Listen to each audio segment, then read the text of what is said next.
जय हिंद प्यारे बच्चों। तो एक बार फिर से स्वागत है आप सभी का आपके अपने यूट्यूब चैनल ज्ञान एक्सप्रेस 24/7 पे।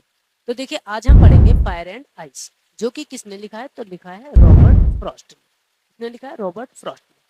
देखिए आपको पता है फायर मतलब आग होता है और आइस मतलब बर्फ होता है।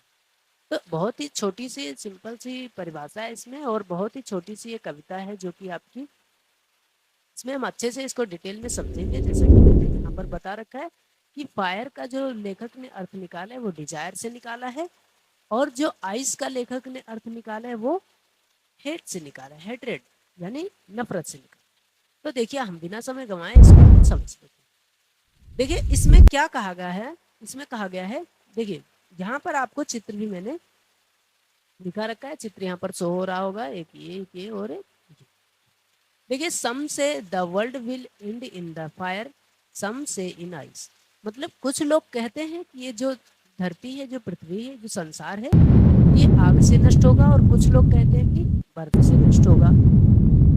From what I have tested of desire I hold with those who favour fire.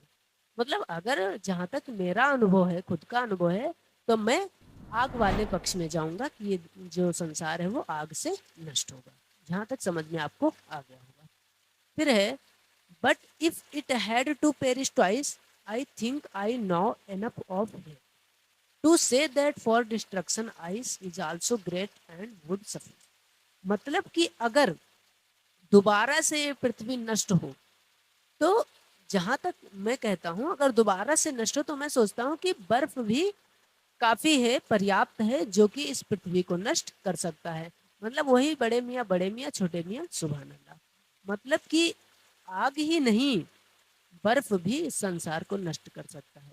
जैसे आप ग्लोबल वार्मिंग जानते होंगे कि क्या होता है। अगर ऐसा भी हो सकता है पूरे संसार में आग लग जाए, पूरा संसार खत्म हो जाए, या फिर ऐसा भी हो सकता है पूरे संसार में बर्फ ही बर्फ जम जाए और इंसान खत्म हो जाए। दो ही तरीके हैं कि पृथ्वी नष्ट हो सकती है। अगर आप इमेजिन करो तो सोचो कि पृथ्वी का अंत कैसे होगा, तो आपके ख्याल दो ही आ रहा होगा, या तो आग या तो बर्फ। तो यहाँ पर अब हम चलते हैं, जो लेखक ने कहा है उसका हम समझ लेते हैं। ऐसे नहीं सिर्फ बर्फ, और लेखक ने बहुत गहराई से बात को सोचा है। फिर उसने कहा, लेखक का कहने का जो अंदर की भावना है, जो एक समझदार इंसान सोच सकता है, वो क्या सोच सकता है कि फायर का मतलब है डिजायर। मतलब आग की तुलना लेखक ने डिजायर से की। डिजायर मतलब इच्छा से करी है कि लोगों की जो असीमित इच्छाएं हैं, जैसे मान लीजिए आप ऐसा ही देख लीजिए, कोई देश है और एक और, दोनों दो देश आपस में लड़ रहे हैं। क्यों? अपनी इच्छा के लिए कि मैं इस पे अपना आधिपत्य जमा लूं, इस पे अपना अधिकार जमा लूं।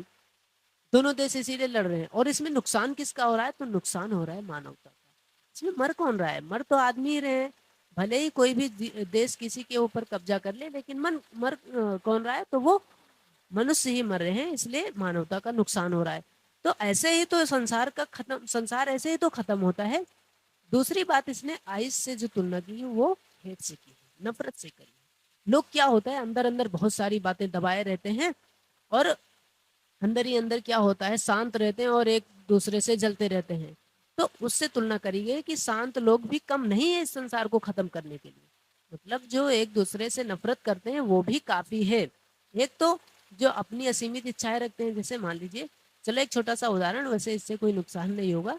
मान लीजिए आपकी इच्छा है आप बोर्ड पेपर में 100% लेकर आए, और आपका दोस्त, मान लीजिए आपके दोस्त की इच्छा है कि वो 100% लाए, और वो सोच रहा है कि आपका 70% आ जाए। और भाई साहब आप जाओ पिट अपने घर पे, आप अपने घर पे मारे जाओ, तो उसको कितना अच्छा लगेगा? उसकी डिजायर ये है। तो डिजायर आपके लिए तो खतरनाक हुई, उसकी डिजायर आपके लिए तो खराब हुई। इसलिए यहाँ पर लेखक ने ऐसे कह दिया कि डिजायर जो है, डिजायर जो लोगों की असीमित इच्छाएं हैं, इससे भी संसार नष्ट हो सकता है। और जो लोगों के अंदर नफरत है, उससे भी संसार नष्ट हो सकता है। मैं समझ सकता हूँ, मैं आई थिंक मैं सोच रहा हूँ कि आपको ये अच्छे से समझ में आया होगा। तो अब मिलते हैं अगले वीडियो में, तब तक के लिए धन्यवाद।